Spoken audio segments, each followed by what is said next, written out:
Jake B, and I'm going to show you how to live in under 500 square feet. So, every apartment that I've lived in always has a pass-through bar. Unfortunately, in a studio apartment or an efficiency, it's a very small space, so I don't want to feel like I'm living in my kitchen.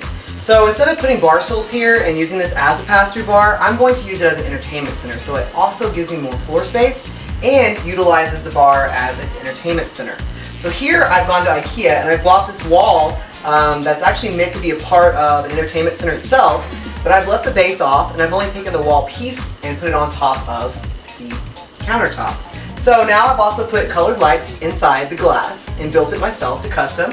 Put a glass shelf that's included and my sound bar up here. I've got my TV and I've also got my electronics. I do have plans to put a shelf right here to fill in this space so I can block the kitchen out completely. But this is how I live in under 500 square feet.